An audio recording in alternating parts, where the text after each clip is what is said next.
Hey everybody, it's Lucha, aka Matthew J. Brownlee, and today we're going to talk about NXT from Wednesday night.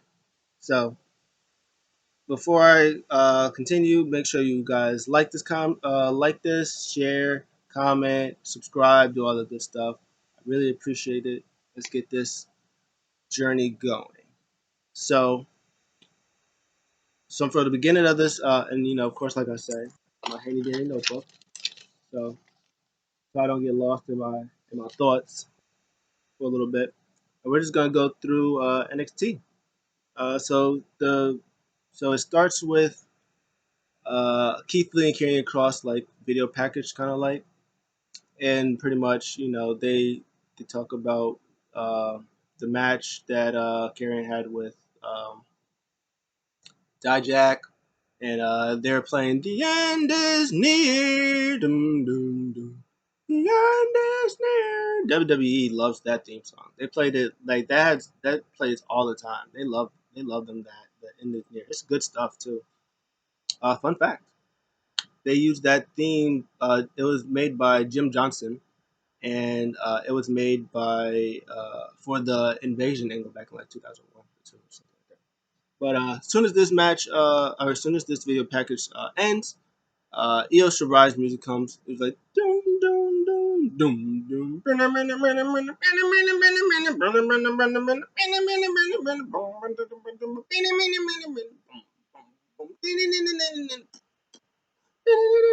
Bam! Dakota Kai just like jumps her from behind again. So that was good stuff.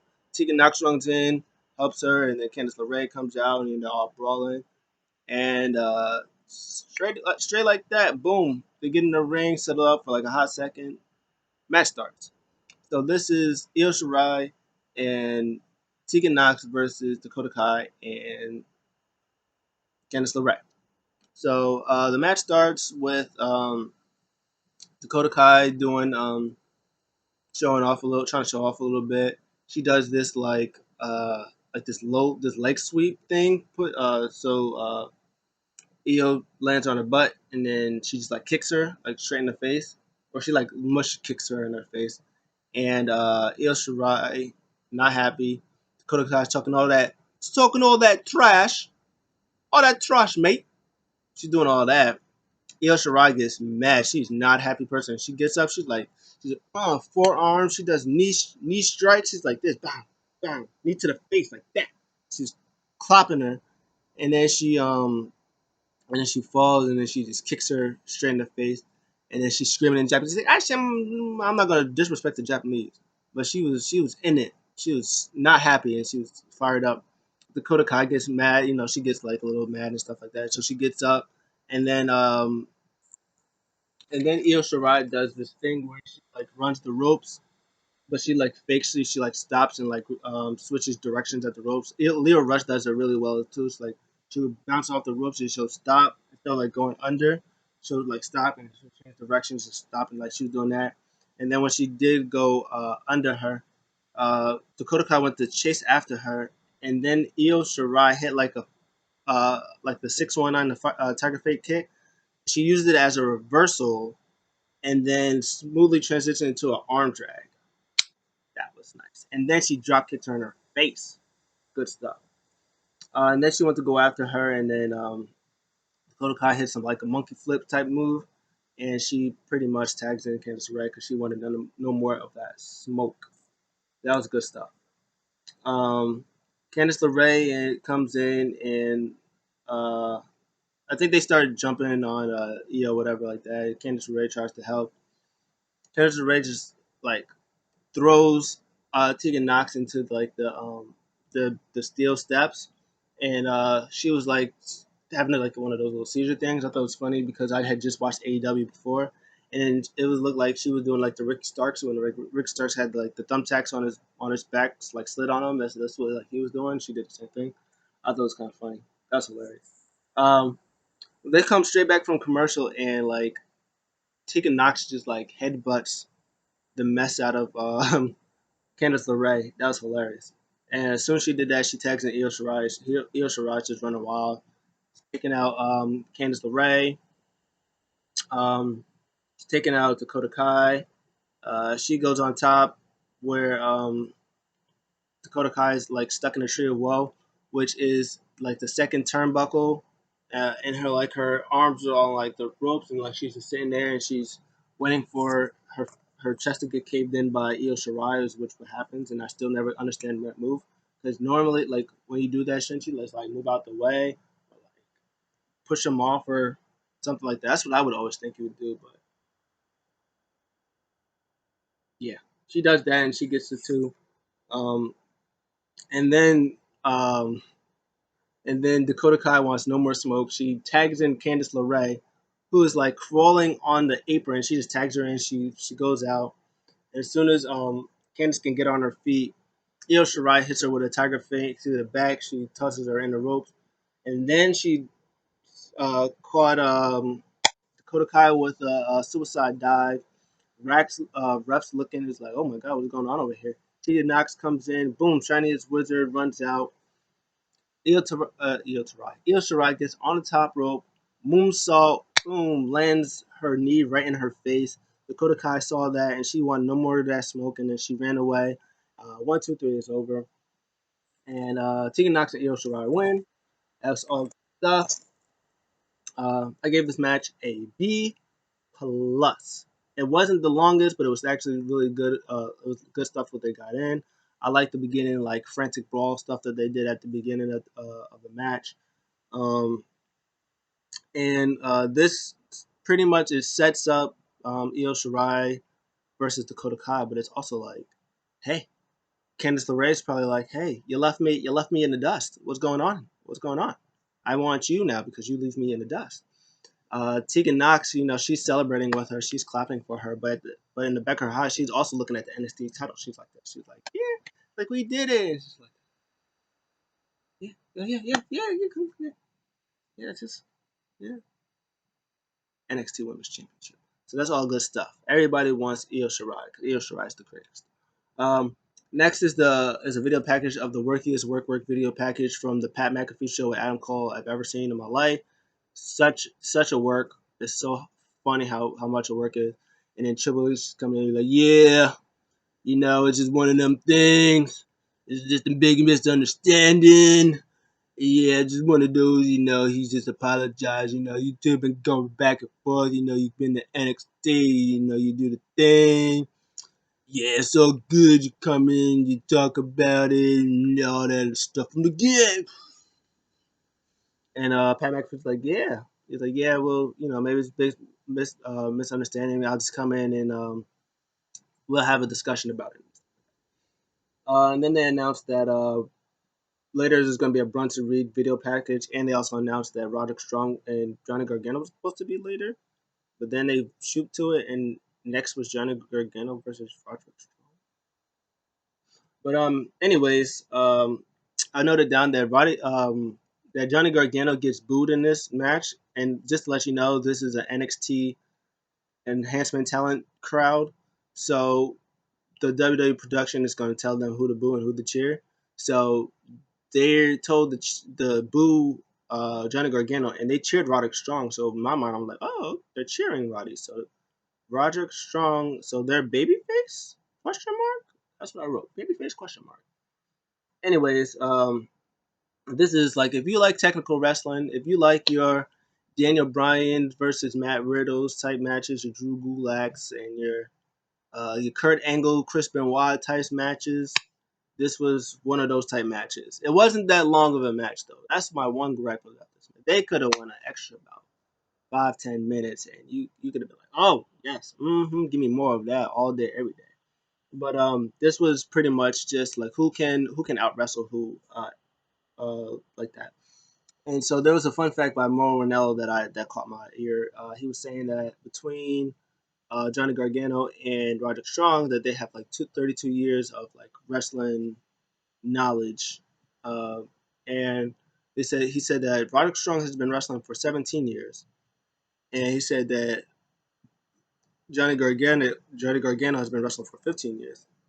And of all the times that they probably maybe have shared the ring together only one time, and that was in NXT like 2, 3 years ago.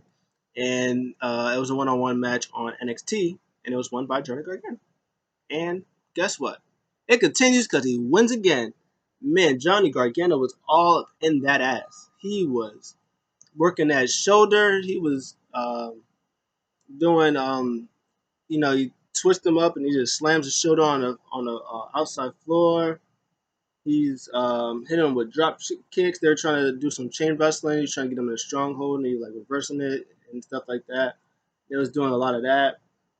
Toward the end of the match, there's also this one spot I want to mention.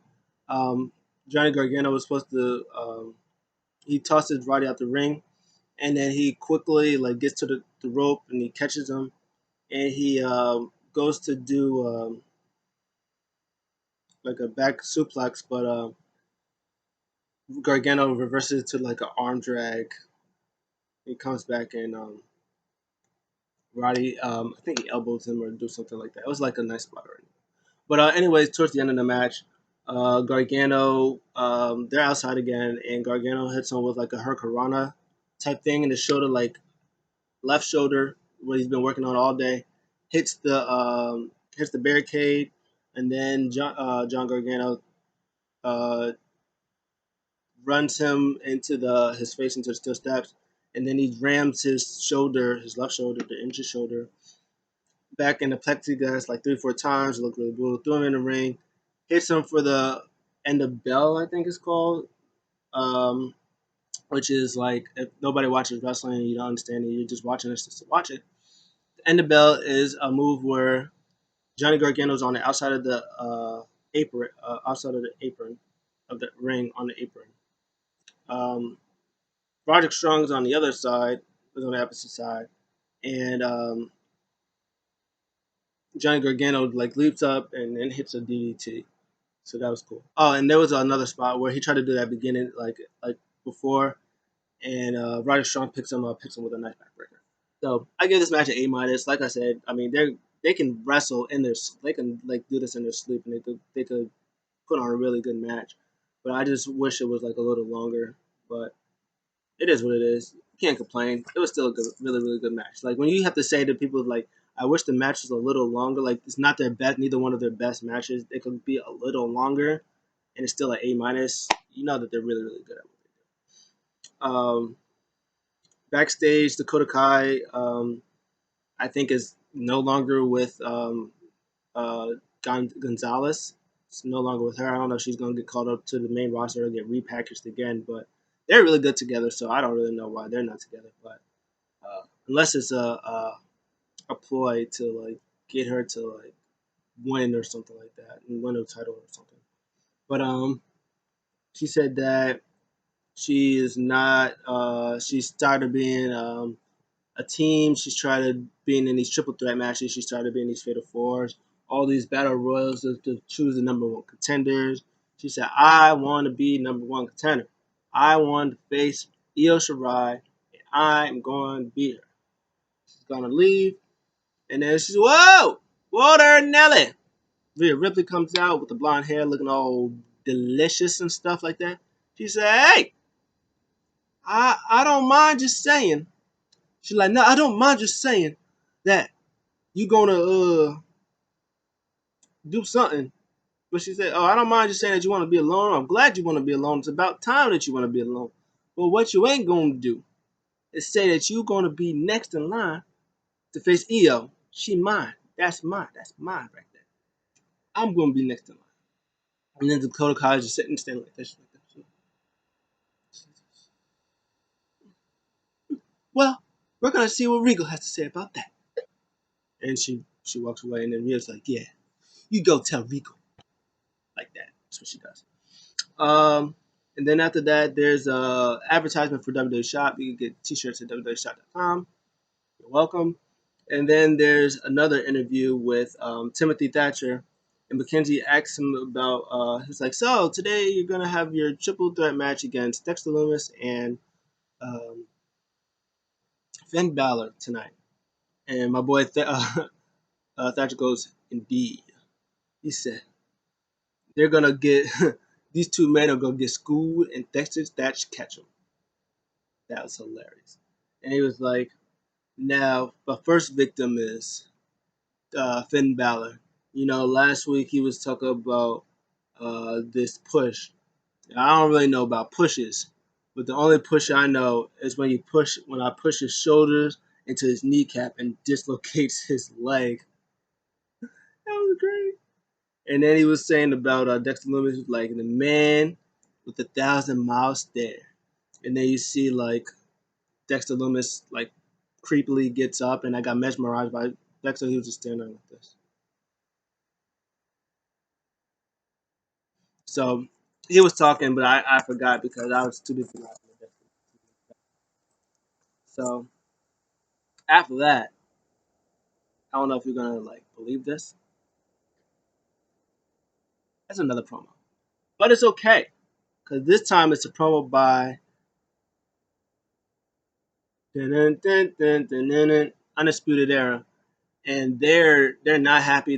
Adam Cole is like having a hissy fit about he's like, "You're Roderick Strong. We're supposed to be winners out here." And then Kyle O'Reilly comes in the fray, like, "Hey, what's going on?" And Adam Cole's like, "Hey, man, what's going on? What's going on, man?" And Kyle O'Reilly was like, "You know what's going on? I'm tired of Hollywood, and I'm tired of Undisputed Era Fire." He says, "Hey," he's like, "So why are we fighting?" He's like, "Hey, hey, you're Roderick freaking Strong, and you're Bobby Fish. You're my tag team partner. You're Adam freaking Cole, baby." It was like, "Hey, we've been running NXT from the beginning since we stepped foot in this place." He says, "It's time that we get back to business."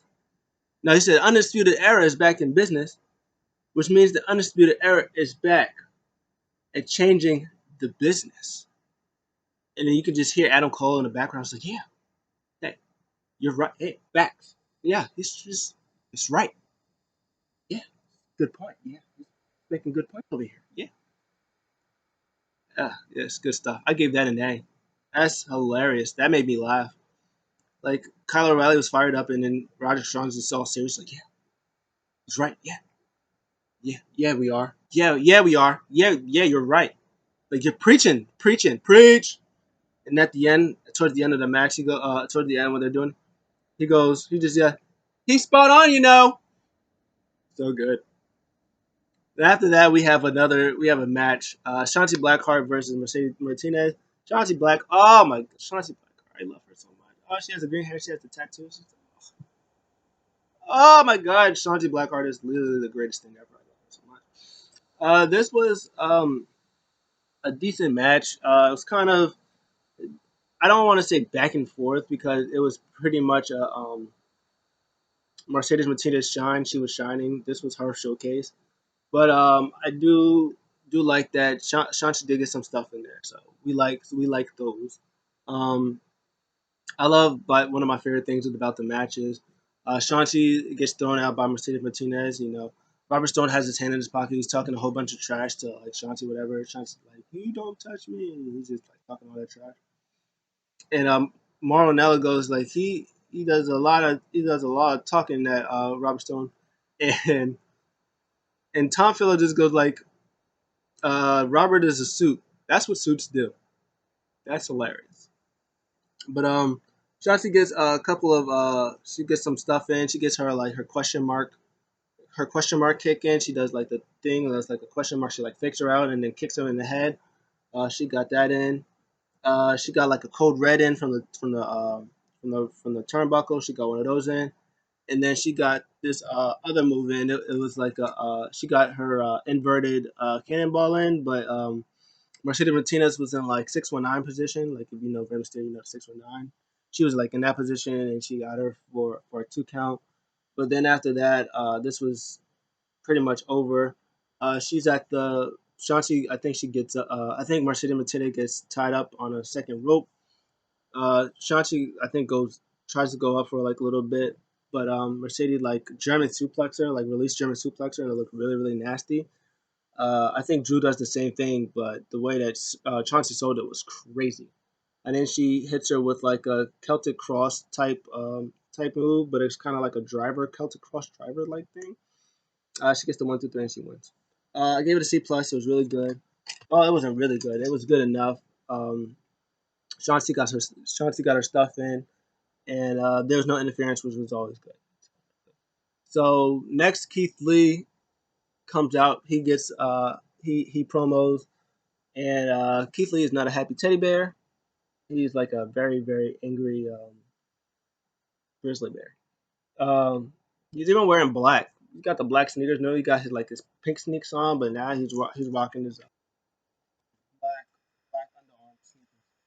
And he was saying that his boy Dijak is a good. He's like one of his friends. He wanted to help him, but at the end of the day, Dijak's a grown man. He does what he wants to do. And he said, you running around doing all this bullshit. And the crowd was like, whoa, hello. He said, bullshit?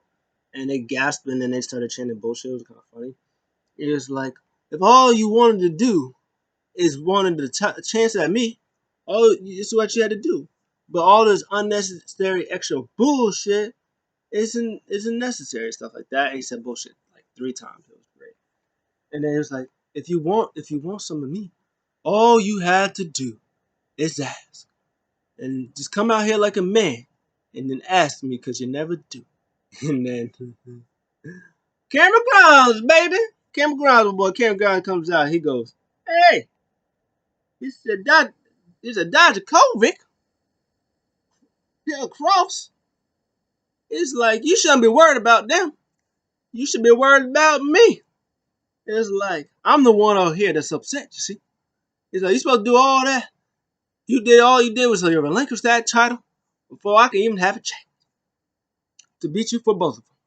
But it's okay, because now I'm going to beat you for that NXT title, and I'm going straight to the moon.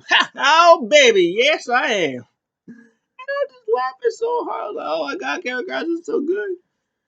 And, oh my God, Keith Lee is so mad. He is so mad, and this is the funniest thing. He's so mad. He's like, Karen Cross is just like poking his, hey, you hear me? Do you hear me? Hey, turn around. Hey, play. Hey, he chokes him and he throws him in the ring. He runs, boom, elbow gives him one of those things at the turnbuckle. Oh, it's all good stuff.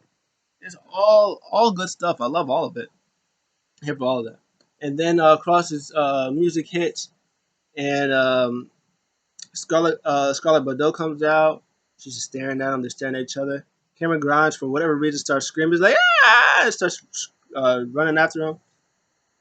Keith Lee picks him up. Boom! Mean, nasty spirit bomb. He stares at him. Karen Cross is at the Titantron. He's like this, trying to see what's going on. He's like, what kind of man lets his friend come get beat up like that, all that destruction? He's like, you need to give me what I want. He was like Batista. You have 2 options. One, you give me what I want. You give me the NXT title shot that I want, that I deserve. Or 2, I beat up everybody. I make everybody's life hell. You give me what I want. And Keith Lee said, hey, you name the time and the place, and I will whoop that ass. This was an A. Uh, A. A plus. I don't care. Cameron Grimes is the greatest guy ever. I love Cameron Grimes is the greatest. Keith Lee's the greatest. Cameron Grimes, baby, straight to the moon, baby. Oh, so good. Next up is Imperium versus Everrise squash match. I think one of the Everrise got like a drop kick in, like a forearm, but that was like really it. One of the guys had Barthel in the leg lock, and the other was gonna do like this elbow stuff, something like the top rope. Fabian Eichner catches him, spine bunches him on his opponent. He throws the one guy to the turnbuckle. He drops him on his legs. They do stereotype drive by drop kicks. Um, I think there was like a power bomb, knee to face. No, it was a spine bust. It was a spine buster, knee to face, European bomb, which is a move that Fabian Eichner has on like like in a power palm position. Marcel Barthel, boom, elbows, power bomb, 1, 2, 3, game over, end of match. Then after that, Barthel was going on the mic. He was saying that they were like the best tag team, nobody can beat, and then shock the system. Boom, boom, boom, boom, boom, boom, boom, boom, boom, boom. Adam go, baby! Adam go, baby! Uh, and again, they get cheered. They got a babyface cheer. So my guess is that they're baby faces. That's gonna be my guess. Baby faces who 4-on-2 beat the living out of Marcel Bartel and Fabian Eichner. It was hilarious. They just going in, they beat him up, they knee him in the face, super kicks him, hit the high low, and they go out and they leave. It's like we run, Adam Cole, we run NXT. Not anybody else. We run. His whole mouth was bleeding. He was in it. His mouth was bleeding. And then down, crowd cheers, and then after that, I give this an A. I don't care. It was great. I loved it. I mean, no, I don't. I don't give this an A. If that was that separate segment, I would have given it an A. I gave this a B minus. The match was a C, but that ending part bumped it up to a B minus. Good stuff. Uh, Next up is a Bronson Reed video package. Bronson Reed talks about this street that he was on. Reminds him of Australia. He was saying his uncle was the guy that got him into wrestling. His wife was the one, I think, saying that gave him the money to start the wrestling. That he's been traveling all over the country. I think there's a picture with him and Keith Lee. That's really cool. He talks about his indie name was Jonah Rock. Really, really good, by the way. He talked about last week's match, how he was like the underdog, and no matter who's going, he has to go through. He's going to win. He said Michael's boyhood dream will came through, and at Takeover 30, his thick boy dream will come through. I like it. Gave it an A minus. I thought it was wholesome, and they just building up Brunson Reed, his character, and I think it's really good. Next, Finn Balor comes and he's getting ready for a match, and Dexter Loomis is stalking him. That's what I put. Isaiah Swerve Scott versus Jake Atlas is next, and I'm assuming that this is for like a number one contendership for the cruiserweight title for my boy Santos Escobar to beat one of them for the title. It's weird because they were saying during this match that the Swerve, of course, Swerve Scott is fighting this match because he's the only one person like during the tournament and since then who has got a victory over Escobar. It's like, hey, I'm the only one that has a victory over Escobar. So he wants this match. So he wants to prove like, hey, I did it before and I can do it again. And for Jake Atlas, they're saying that Jake Atlas is doing it for revenge for Drake Maverick.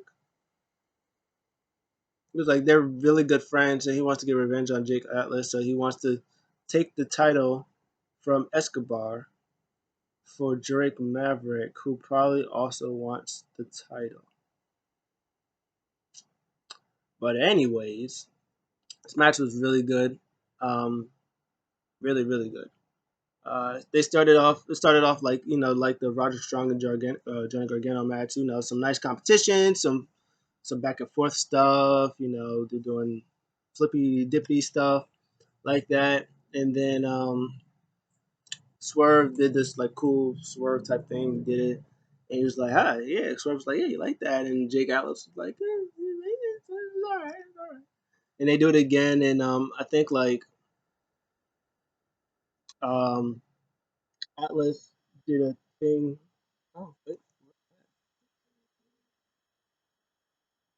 Oh, Atlas like did this kick up thing, and like he drop kicked Swerve, and then Swerve was, and then Atlas like bowed. Is like, yeah, you like that, right? Swerve was not happy. He was like, "Oh, word." So Swerve got up. He does this fancy arm drag into a headshot. Swerve dodges it. He rolls him up with a crucifier for two. Um, Atlas was getting some nice chops in. He goes for like this kick, but like Swerve catches him, like catches the kick, puts him at the turnbuckle, catches his leg, and just like straight like high jump kicks his face off. Like that was hilarious. The commercial comes and Atlas hits a nice springboard. Blockbuster, he does a springboard and he does like a blockbuster. That was really nice. He did that for two. Swerve hit like a nasty back elbow on him. Like he just like crumbled. That was really nice. Um, he goes for a suplex, one of those back suplexes, and Atlas lands on his feet. He hits like a European uppercut. He runs at Swerve, who jumps over him. Like he jumps over him. He does like a roll up. He goes for like one of his rolling flatliner. He does like a rolling, and he goes up for a flatliner. But as soon as he comes up, like Atlas like kicks him like in midair, and he follows it by like the 2014 Dirty Deeds that Dean Ambrose used to do when he does it frontwards. He hit him like with one of those. Um, I mentioned the thing with the Drake Maverick thing. Atlas tries to kick Swerve, but Swerve like reverses it, like he kind of rolls him up, and then he does like a waist around, and then he picked him up and then hit like a release German suplex, which was nice, and then he followed it up by like the pay dirt. Like if you know Shelton Benjamin's move, it's like pay dirt is like a bouncing flatliner type thing. He hits that for like a two. That was the color spot. There's another cool spot where oh, they're like on the top turnbuckle. They do this thing where like they're like trying to hit each other, and then um, he does this reversal and he catches them, and he did like an avalanche Murphy's Law. Like if you know Murphy's Law from that Buddy Murphy does, Atlas did like a avalanche version of that from the top rope, and that was nice, nice. It looked nasty. And he got a two count for that. That was pretty good. He gets back up looking for that. He does his finisher is like a cartwheel DDT type thing. Everybody does like this variation of a DDT, but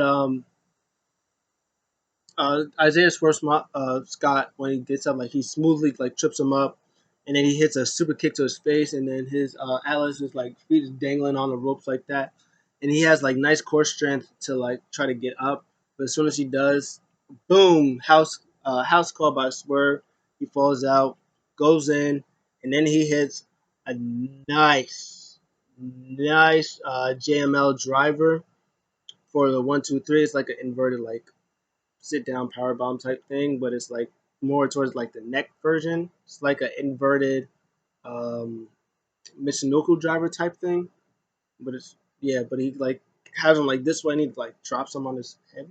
It's kind of hurt. It kind of hurts. Um, yeah, I gave this match an A. This match was really good. It's back and forth. Kind of started friendly, and then it ended up technical, but soon turned very physical, and we like all the physicality around this place. Next, Damian Priest, gonna live in infamy. He said he will win next week.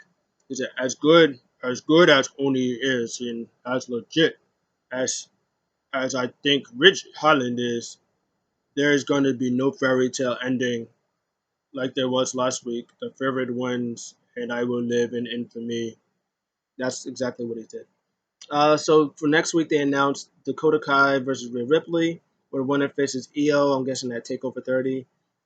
They announced Priest versus Oni Lorcan versus Holland in a triple threat match, and the winner goes on to that ladder match at Takeover 30. Da, da, da, da, da. And they also have Imperium versus Redragon for the NXT titles, which, by the way, is funny because William Regal said earlier that he was on the call, that he was like on FaceTime with everybody, and he said that he's not going to let anybody, Keith Lee or Karrion Cross, bully him into giving them a title shot. They're all earned. Like if you want a title shot, you have to earn it. Yet the Undisputed Era has been losing everything. Fish and O'Reilly are getting a title shot, and literally they've been losing, and Kyle O'Reilly literally just got back. But it is what it is. Not my business. Main event: Finn Balor versus Timothy Thatcher versus Dexter Lumis. Winner is in that triple threat match and faces goes in and is facing Bronson Reed and whoever else is in the match for that ladder match. So It starts off with Finn and Timothy Thatcher doing some wrestling with each other. Dexter Loomis is just staring at him, whatever, just watching them wrestle. They come in, he's hitting everybody, throws them over the rope, and then he does this like it was kind of cool, but it was like there's no way he did this. He goes up and he does this like ricochet light jump over the top rope, but he does it, and then the camera angle like messes the camera angle like looks where like somebody like they edited the part out where he does it like does the flip and he lands on his feet, sticks to the landing, everybody's looking at him, he beats everybody up and stuff like that. That was pretty hilarious. Um, uh, so he beats him up again. They go insane. So this is like a showcase for Loomis. Every time they knock him down, like he's getting back up. Um, Finn Balor is like working on a leg and stuff like that, chopping them down. Um, my boy Thatcher's catching him with the release German suplex. I think for some reason Loomis tried to hit him with a drop kick and then he missed and they threw him out the ring. Um, Thatcher and Finn Balor is doing some back and forth a little bit. Towards the end of the match, Finn Balor was going to go for a shotgun drop kick on Dexter Loomis, but Timothy Thatcher catches, gets him, works the leg, puts in his ankles and stuff like that, and then he goes in and is about to get, and then Dexter Loomis is about to get him with the silencer, but I think he reverses it, hits him with some uppercuts. Um, oh yeah, and then Dexter Loomis hits him with like a nice spine buster followed by a knee, uh, and then hits Finn with a dragon leg screw on the rope. Thatcher slaps Loomis, but he picks him up, drops him with a silencer. Yeah. Oh yeah. So he after he puts him in the middle, he slaps him. My boy picks him up, boom, hits him with the silencer was a submission. Then Balor comes to the top rope, coup de grace for a 2 count because Thatcher takes it out. Thatcher throws Loomis out, and then Thatcher gets Finn Balor in like the ankle lock. Uh, Dexter Loomis creepily comes up behind him, puts on the his silencer, his finisher, the silencer, and it's like a cool thing where Thatcher has him in the ankle lock and him in the submission. They're all in submission, and Thatcher had to let go of Finn Balor's ankle lock because he passes out, which was a cool spot, and Dexter Loomis wins. It's cool stuff. I gave this a B plus. A B plus. It's a good match. They're liking new. I like how they like newer things. Like you would think that Finn Balor would win because Finn Balor's Finn Balor, but they're not just relying on Finn. They're letting him like put over people, get over the younger talent and stuff like that. So that's good. So I also read Triple H is never shy of creating stars and hopefully Vince follows suit. So that was good stuff. Um, Overall, I gave NXT a B plus. I thought it was a really strong show. There was nothing bad. There was some squash matches, but even the squash matches were really good. They had some four solid matches. There's no complaints this week. I believe this week that NXT had defeated AEW. My opinion. What do you think? Let me know. What did you give NXT? Like, comment, subscribe, share, do all that good stuff, and I'll be back next time. I'll catch you later. Peace.